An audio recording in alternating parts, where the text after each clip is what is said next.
Before the 2022-23 season, it was very rare that ESPN would even mention the Sacramento Kings. And although the Kings got their mentions up now due to having the third best record in the West and are closing in on the Memphis Grizzlies at number 2, don't let this love fool you from what used to be. First Take did multiple segments on potential playoff teams prior to the NBA bubble in early July 2020, which Stephen A. said this about De'Aaron Fox. When you talk about the great stars in the NBA and stuff like that, that's not the kind of guy he is. He's a bona fide player that can play alongside a star and be a tremendous contributor, a perennial starter, even an all-star that can give you 18 to 20 a night. But I look at him like I looked at Mike Conley Jr.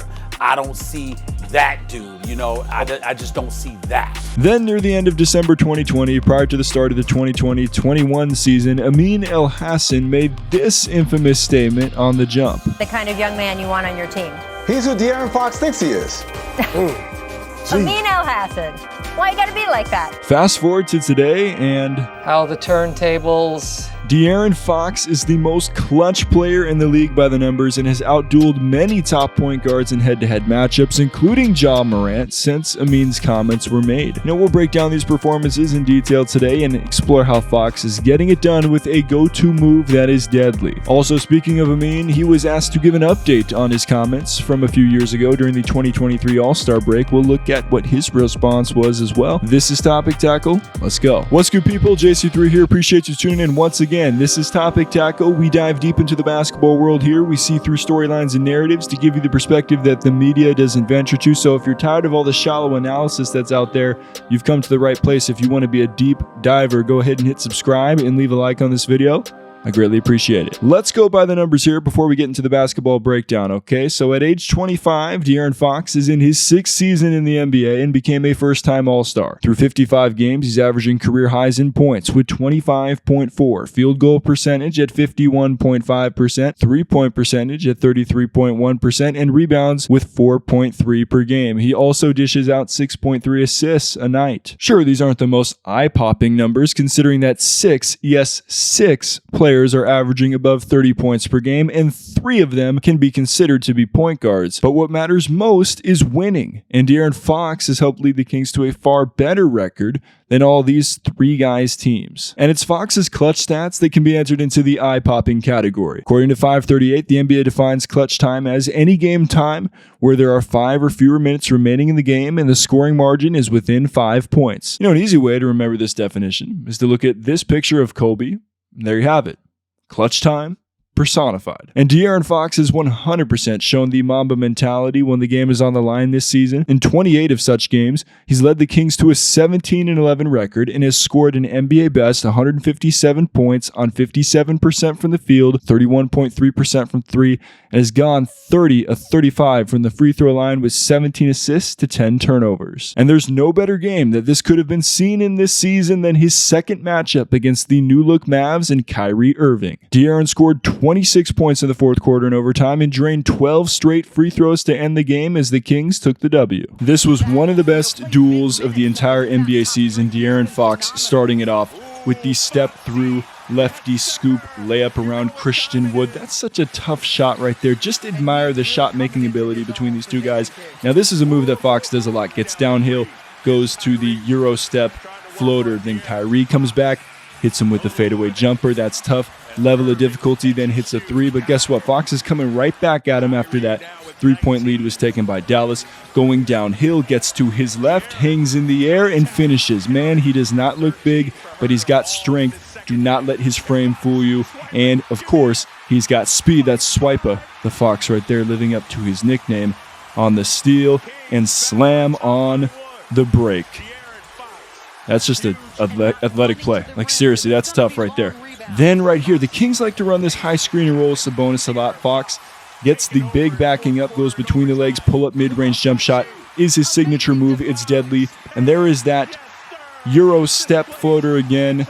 His wife and new baby in the crowd right there. That's just such a great moment. Very wholesome, very wholesome. Kyrie, though, he doesn't really care. He wants to win the game. He comes down, hits it, but Fox, guess what? I'll give it right back. Screen by Sabonis. Fox catches the big slippin' in the paint, pulls up, and this was part of those 12 straight free throws that he made. Respect between two competitors. All right, let's pause for a quick shout out to Rakuten, who is not sponsoring this video, by the way. They're just the #1 option for cash back with online shopping. I use Rakuten, whether it's through the website or the app, every time I shop online, and I have a link in the description down below. Now, I'm completely transparent. This is an affiliate link. I will get credit if you go to this link, but most importantly, you will get credit, because when you spend $30, you'll get $30 back, and whatever store that you're shopping at, depending on the cash back that they're giving right now, you'll get that percentage back as well. It's legit. I've used this for years. Think about it like this. Support my channel through the link by buying whatever you want online. That's a pretty good deal, right? Let's get back to the video. And yes, considering how I started this video with the mean slander of Fox versus Ja Morant years ago, you know I have to dive into this matchup as well. By the numbers, in a career 9 games played against Morant, Fox has averaged 23.7 points to Ja's 22.2, and he's pulled in 4 rebounds per game compared to Ja's 3.7. On the contrary, Ja has averaged more assists per game at 6.7 compared to Fox's 5.6, and has the better overall record at 5-4. But overall, these numbers are pretty even, and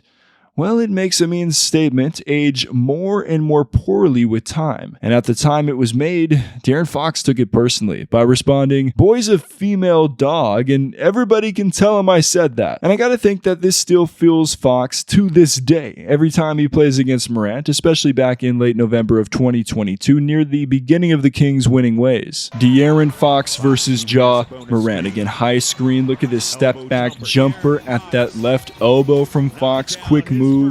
And that bigger defender cannot stay with them. Another high screen. Fox gets the switch he wants. Now JJJ is guarding the perimeter, and another step back for 3 this time. Tough.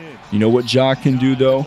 He scored 2 more points than Fox in this game, 34 to Fox's 32, but the Kings would come out with the W. It's because Fox was doing things like this. Another crossover pull up at the elbow. That defender can't stay with him. And then look at this action to move off the ball, and then the step back 3. The level of difficulty, the level of IQ and skill is all there. This guy just doesn't get the attention because, well, he plays in Sacramento. Let's just face it. But guess what? Gets this steal right here on Morant. Calmly jogs up the floor. Quick crossover. Loses him. Sabonis on the screen there a little bit. I mean, that looks like something the Warriors would run for Curry, and it's Fox pulling it off. Very impressive, and that's what Ja Morant can do right there. But Fox says, I don't care. I come right back. Mid-range, or I should say mid-key floater, and then he gets the last laugh at the end of the game with these free throws. And now, Amin Elhassan has some explaining to do. A lot of people got upset, and I said, never said he couldn't play. I never said he wasn't good. Just said, like, there's a gap between those 2 players. But he's played great. He's made leaps. He's very deserving as an all-star. Whenever people talk, even someone like myself. But at the end of the day, you win, you're successful in the win column.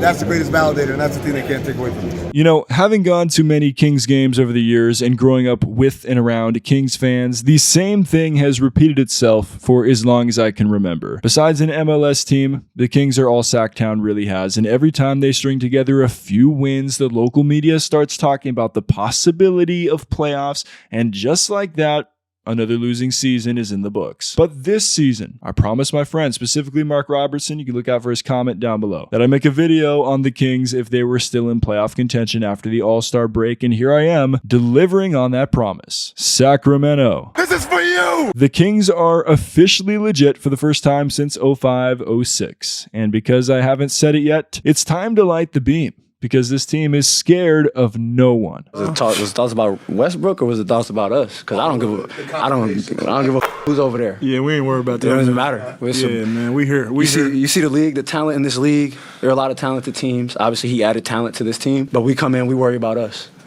We here too, though. We coming at everybody. For sure. So let me know what you think in the comments down below. Where would you rank De'Aaron Fox among the league's best point guards? Let me know what you think in those comments down below, and we'll be back with more Topic Tackle coming soon. As always, stay solid, people.